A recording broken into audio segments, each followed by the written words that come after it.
Pozdravljeni. Danes bomo skupaj skušali ugotoviti, kdo so tisti vozniki, ki so nas v tem prvem delu letošnje sezone najbolj razočarali.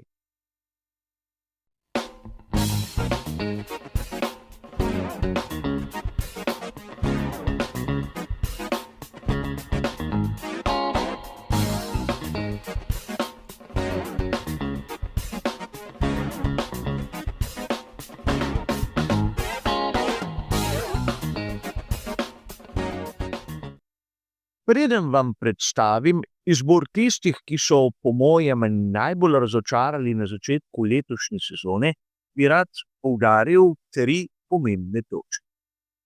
In prva je ta, da gre za moj osebni izbor, ki je lahko različen od onega, ki ga imate vi. In kolikor se o določenem vozniku ne strinjamo, ni nič napačnega. Važno je, da ima vsakdo izmed nas neke argumente v ozadju, ki opravičujejo določen izbor. In drugič, sam skušam biti pri tem izboru čim bolj objektiven. Verjamem, da neke absolutne objektivnosti pač ni. A skušamo lahko biti čim boljši in čim bolj nevtralni. In tretjič, na tej lestvici ne bo Landa Norrisa. In to zaradi nekega dejstva, kajti Norris ni razočaral. Norris je samo potrdil tisto, kar sem si mislil o njem, na primer v lanski sezoni. In tu je treba seveda ločiti med onim, kar je neprijetno presenečenje, in tistim, kar je potrditev neke teorije. A pustimo sedaj to in lotimo se prvega večjega razočaranja letošnje sezone. In to je Carlos Sainz mlajši. Voznik, ki je ogromno obetal, obljubljal, preden smo videli prve dirke za veliko nagrado v letošnji sezoni. A komaj na zadnji je pokazal malce boljšo formo kot njegov kolega Alexander Albon. In verjetno marsikdo izmed nas je pričakoval boljšo formo strani Carlosa Sainza mlajšega.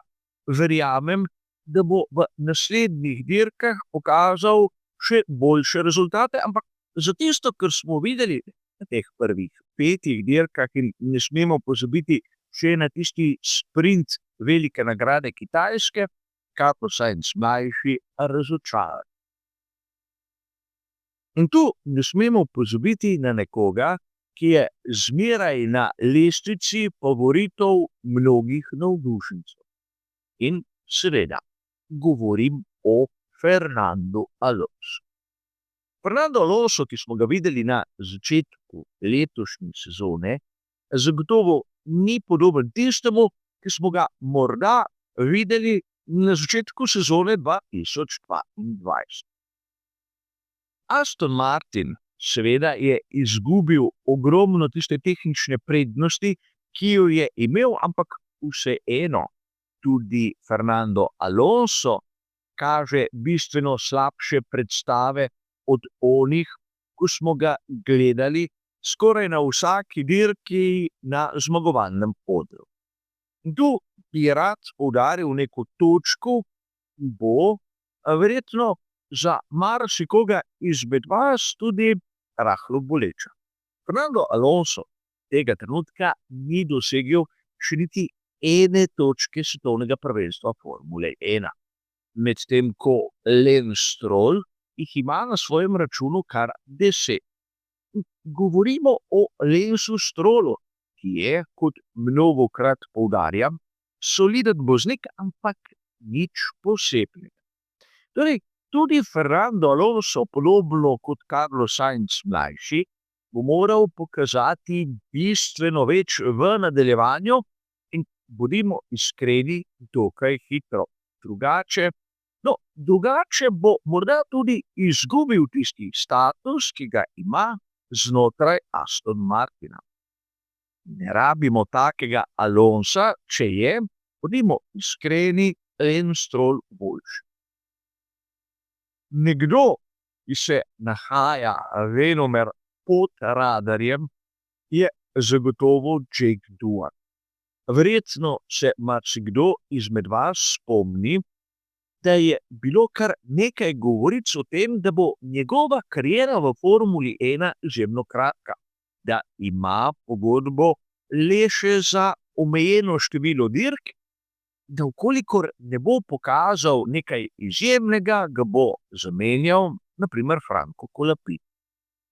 Seveda gre za govorice, ki so nepotrjene, ampak dejstvo je, da Jake Doohan ni pokazal nič takega, kar bi bilo lahko izjemno. Pierre Gasly v nasprotju je znal izkoristiti priložnosti, ki so se mu ponudile. Ampak Jake Doohan enostavno ni. Verjamem, da ni lahko v začetku kariere pokazati nekaj, kar bi bilo iskreno povedano izjemno. Ampak po drugi strani Jake Doohan je v tistem položaju, kjer mora biti ali pa oditi. In tu menim, da je tista slednja varianta ona, ki je najbolj realna. Ne vem, če že po veliki nagradi Miamija, ampak prej ali slej njegovo mesto pri ekipi Alpine bo ogroženo. Če ne drugega strani tistih, ki imajo za seboj več denarja. Ampak Jake Doohan kljub slavnemu priimku je lahko upravičeno eden izmed tistih, ki so razočarani. In verjamem, da se marsikdo sprašuje, kje je pa Lewis Hamilton na tej, imenujmo jo, lestvici. In Lewis Hamilton je na vrsti prav sedaj. Za razliko od prej naštetih voznikov je Hamilton redno med dobitniki točk. Ampak tudi redno je za svojim moštvenim kolegom, z izjemo tistega sprinta na veliki nagradi Kitajske. In Lewis Hamilton zaostaja za Charlesom Leclercem na kvalifikacijah in tudi kasneje na dirki. In če so kvalifikacije neka močna točka Leclerca, ker bi lahko dejali, da ima Hamilton še določene težave, na sami dirki menim, da bi moral 7-kratni svetovni prvak pokazati bistveno več. Tu bi lahko govorili, da podobno kot v primeru Fernanda Alonsa, lahko čutimo slabšo motivacijo. In motivacija je izjemno pomembna, kar je zanimivo. Oba najstarejša na štartnem razporedu sta se tudi znašla na tej lestvici, kjer so seveda tako novinci kot izkušeni vozniki, kot tudi ona dva veterana. In to je zanimivo, prihajamo do menjave generacij. Kolikor želi Lewis Hamilton narediti, pokazati nekaj več, se bo moral presneto potruditi najprej, da premaga moštvenega kolego in nato, da pride na sam vrh, ne samo na sprintu, ampak na dirki za veliko nagrado. In na koncu, kdo je tisti, ki nas je najbolj razočaral? Menim, da mnogi izmed vas se boste z menoj strinjali. Liam Lawson. Po 2 dirkah za veliko nagrado je izgubil svoje mesto pri Red Bullu in bil nekako poslan nazaj k ekipi Racing Bulls. Ampak to, da morda ni bil pravi trenutek za Red Bull, še ni tisti glavni argument, zakaj se je znašel prav na vrhu te lestvice voznikov, ki so nas razočarali. Namreč, če primerjamo rezultate Izaka Hajdžarja in Liama Lawsona, bomo takoj ugotovili, da Hajdžar po času raste, dosega točke, je zmeraj bolj konstanten, medtem ko Lozl, kot da bi bil v nekem krču. Res pri Red Bullu, kljub temu, da so mu dali določeno prednost, ni pokazal tistega, kar je obetal. Ampak tudi pri Racing Bulls je zadeva identična. Strinjam se, da Yuki Tsunoda pri ekipi Red Bull tudi ne kaže nekih izjemnih predstav, ampak zagotovo je boljši od Liama Lawsona. In če je boljši od Liama Lawsona tudi Izak Hadjar, se lahko upravičeno začnemo spraševati, zakaj so sploh Novozelandcu dali sedež. Morda iz enega samega razloga, da enostavno niso imeli nikogar drugega na razpolago. In to zagotovo ni v redu.